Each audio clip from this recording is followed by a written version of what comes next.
Ada pertanyaan yang mengatakan, kiranya bagaimana supaya kita ditutupin dosa-dosa kita sama Allah SWT? Nggak dibongkar di dunia, nggak dibongkar di akhirat nanti. Yang pertama jamaah, kalau antum ingin dosa-dosa kita ditutupi di dunia, hendaklah kita menutupi aib saudara kita. Jangan suka membongkar aib saudaranya sendiri. Fulan melakukan ini, dibongkar, diceritakan. Seharusnya engkau tutupi. Rasulullah sallallahu alaihi wasallam mengatakan, man satara musliman satarahullah. Barang siapa yang menutupi aib saudaranya muslim, maka Allah akan menutupi aib dia. Sedangkan di majelis-majelis yang kita lihat, banyak orang menggibai saudara. Itu bongkar aibnya. Dia ceritakan kekurangan fulan, dia ceritakan kesalahan fulan, dia makan bangkai saudaranya. Lalu engkau berharap Allah menutupi kekurangan dirimu, dosa-dosamu. Allah bisa bongkar jemaah. Maka dalam sebuah hadis Rasul sallallahu alaihi wasallam mengatakan, man tatabba'a aurata akhi tatabba'a Allah auratahu, wa man tatabba'a Allah auratahu yafdahu fi baitihi. Barang siapa yang suka mencari-cari kesalahan saudaranya, dia ikutin aib saudaranya. Ya kalau mungkin dia seorang ustadz, dia cari-cari kesalahan ustadz lewat ceramahnya. Dia cari-cari sampai dapat. Ustadz berbuat salah. Ustadz berbicara mungkin juga lupa, sehingga dia yang sampaikan salah. Tapi kita hati-hati, orang yang mengikuti aib, dia cari memang kesalahan saudaranya. Maka Allah akan mencari kesalahan antum. Kalau Allah cari kesalahan antum, semua sudah tercatat. Maka orang yang Allah cari kesalahannya akan Allah bongkar dosa-dosa dia, walaupun dia di dalam rumahnya. Maka yang ingin aib-aibnya ditutupi sama Allah Subhanahu wa taala, kita berusaha untuk menutupi aib saudara kita. Dan jamaah, kita harus tahu orang yang melakukan dosa pertama kali, insya Allah dia akan tobat. Dan biasanya orang yang ketahuan seperti maling, pencuri, itu hampir nggak ada yang pertama kali dia mencuri lalu dia ditangkap. Allah masih menutupi jemaah aibnya orang. Abu Dawud rahimahullah ta'ala dalam kitabnya Az-Zuhd meriwayatkan sebuah asar dari Anas bin Malik radhiyallahu ta'ala anhu, utiya Umar bisyabin qad saraq. Dibawa kepada Umar seorang pemuda yang ketahuan mencuri. Lalu orang ini mengatakan, wallahi ma saraktu qablaha qab, demi Allah aku belum pernah mencuri sebelumnya. Aku belum pernah mencuri sebelumnya. Faqala Umar, kadzabta, bohong kau, dusta kau. Wallahi ma kana Allah liyuslima 'abdan inda awwali dzambin. Kata Umar, enggak mungkin. Demi Allah, Allah itu enggak mungkin menangkap seseorang, memberikan sanksi kepada seseorang dengan awal dosa yang dia lakukan. Artinya Allah tutupin dosa dia. Enggak mungkin. Lalu di riwayat lain, Ali setelah dipotong tangan orang ini, ditanya sama Ali bin Abi Thalib, benarkah itu pencurian yang pertama? Enggak. Ana sudah berulang kali mencuri. Sekarang udah dipotong tangannya. Wallahi jamaah. Nih, yang kedua, kalau ingin kita ditutupin sama Allah Subhanahu wa taala, jangan terus-terusan melakukan dosa tersembunyi. Jangan. Ada orang-orang yang Masya Allah, di luar ingin selalu kelihatan baik.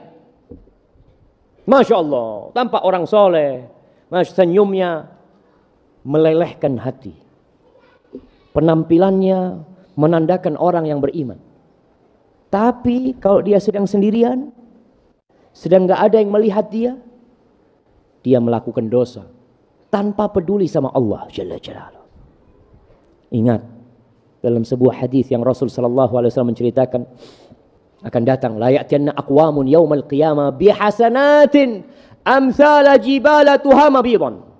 Akan datang nanti pada hari orang yang bawa pahala yang putih bersih. Subhanallah, pahalanya banyak seperti jajaran gunung Tihamah yang ada di Jazirah Arab jemaah. Bidan, putih, Masya Allah orang. Fayaj'aluha Allah haba'an manthur. Lalu Allah jadikan debu yang berterbangan. Itu para sahabat takut. Mereka mengatakan, ya Rasulullah, sifhum lana, jallihim lana ya Rasulullah.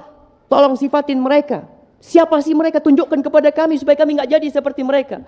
Amma haula, mereka itu seperti kalian. Salat malam seperti kalian salat malam. Bukan orang biasa-biasa. Masya Allah. Tapi idza khalau bimaharimillah intahakuha. Kalau mereka sedang sendirian dengan yang Allah haramkan, mereka langgar itu jemaah. Maka yang itu masih ingat bagaimana Imam Ahmad bin Hanbal ketika mendengarkan bait syair yang ada yang tanya gimana hukumnya menasyidkan nasyid-nasyid, kata dia. Tanya seperti apa nasyid itu? Lalu Imam Ahmad dikasih contoh sama orang ini, idza ma qala li rabbi amastahyaita ta'sini wa tukhfi dzamba an khalqi wa bil isyani ta'tini. Kata Imam Ahmad, coba kau ulangi lagi. Diulangi. Idza ma qala li rabbi amastahyaita ta'sini wa tukhfi dzamba an khalqi wa bil isyani ta'tini. Itu Imam Ahmad masuk rumahnya menangis beliau. Wallah itu Imam Ahmad jemaah. Apa arti bait syair ini? Apabila Robku berkata kepadaku, apa kamu nggak malu berbuat maksiat kepadaku? Engkau sembunyikan dosa itu dari makhluk. Engkau nggak kepingin orang tahu dengan dosa-dosamu, tapi engkau tampakkan dosamu kepadaku. Maka orang-orang jamaah yang terus berbuat dosa yang tersembunyi, kebaikannya nampak, nggak punya kebaikan tersembunyi. Maka yang seharusnya kita sembunyikan itu amal soleh. Rasulullah SAW mewasiatkan kepada kita, liyakun li ahadikum khib'un min amalin soleh. Hendaklah sebagian kalian ini memiliki khib, sesuatu yang tersembunyi dari amal soleh. Antum sembunyikan amal soleh. Usahakan tidak ada orang yang tahu sampai antum mati. Kalau antum berbuat amal soleh itu, antum sedekah, antum bantu orang, untuk apa? Sampai mati kalau bisa nggak ada yang tahu. Mudah-mudahan itu yang akan membuat Allah menutupi dosa-dosa antum. Karena antum menutupi amal soleh antum. Bukan malah perbanyak amal dosa-dosa pada waktu tersebut. Kemudian yang ketiga, agar kita mendapatkan ditutupin dosa kita sama Allah nanti di dunia dan di akhirat, jangan suka menceritakan dosa antum. Jangan suka. Rasulullah SAW mengatakan, kullu ummati mu'afa illal mujahirin. Semua umatku itu akan dimaafkan kecuali orang yang berbuat dosa terang-terangan. Ustaz gimana Ustaz? Orang berbuat dosa terang-terangan. Wallahi jamaah, ketika fitrah sudah rusak, orang itu gak malu berbuat dosa terang-terangan. Lalu Nabi menjelaskan gimana berbuat dosa terang-terangan. Wa inna minal mujaharah, di antara bentuk berbuat dosa terang-terangan. Ini salah satu modelnya. Ayya'malar rajulu bil-laili amalan, thumma yusbih wa qad satarahullah. Seorang yang malam hari berbuat dosa, kemudian di pagi harinya Allah tutupi dosanya. Allah enggak bongkar ketika dia berbuat dosa. Fayaqul, lalu dia cerita sama sahibnya pagi hari, ya fulan amiltul bariha kadza wa kadza. Dia mengatakan, oh aku telah melakukan dosa ini tadi malam. Na'udzubillah. Ada yang berzina menceritakan perzinaan. Ada yang berzina di masa sekarang kemudian mempublikasi perzinaan. Dan hati-hati nih jemaah. Kita bicara menutupi aib saudara kita. Jangan sampai antum menjadi orang yang ikut menyebarkan kemaksiatan dan perzinaan. Ada video, dapat video orang berzina, kemudian diupload atau kemudian disebarkan via WA. Kemudian antum ikut menyebarkan, hati-hati Allah bongkar kesalahan antum. Seharusnya antum tutupin, tidak ikut-ikut menyebarkan hal itu. Kalau antum benar memang ingin menegakkan amar ma'ruf nahi munkar, antum datang bawa itu, sampaikan kepada kepolisian atau datang kepada orang yang berikan nasihat. Maka ini termasuk menyebarkan jamaah atau berbuat dosa terang-terangan. Tadi orang berbuat dosa malam, paginya dia cerita, atau dulu dia pernah berbuat dosa pada waktu masa muda. Kemudian dia ceritakan dengan bangga seperti ini, seperti itu.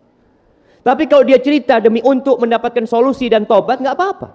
Seperti cerita orang yang membunuh 100 orang, yang membunuh 99 orang, lalu dilengkapi dengan 100. Dia mengatakan, inni qataltu mi'ata nafsin. Dia cerita, saya telah membunuh 100 orang. Bukan untuk membanggakan dosanya, bukan. Dia bertanya, hali min taubah. Kira-kira masih bisa nggak aku tobat? Tapi kalau menceritakan dosa bukan untuk taubat, maka kita lihat nih, orang ini mengatakan, aku melakukan ini dan itu. Waqad bata yasturuhu rabbuh wa yusbih yakshifu sitrallah anhu. Rawahul Bukhari dan Muslim. Malam hari berbuat dosa ditutupi sama Allah, nggak ada yang tahu, malah dia ceritakan jemaah. Dia ceritakan. Dia yang membongkar tirai yang Allah berikan kepada dia untuk menutupi dosa-dosa dia. Kemudian ada orang yang suka kemaksiatan tersebar. Dia suka. Innal ladzina yuhibbuna an tashi'al fahisha. Dia suka. Artinya ya model orang-orang munafikin jemaah yang ikut serta, bukan ikut serta, dia ini hanya suka saja. Ketika terjadi umpamanya kemaksiatan, dia lihat oh di sini ada lokalisasi, hatinya itu suka, maka Allah sudah murka sama dia. Allah akan bongkar aib-aib. Maka jemaah, hadis qudsi yang baru saja kita baca, itu berkaitan dengan dosa yang sama Allah. Tapi kalau kaitannya dengan makhluk, beda lagi.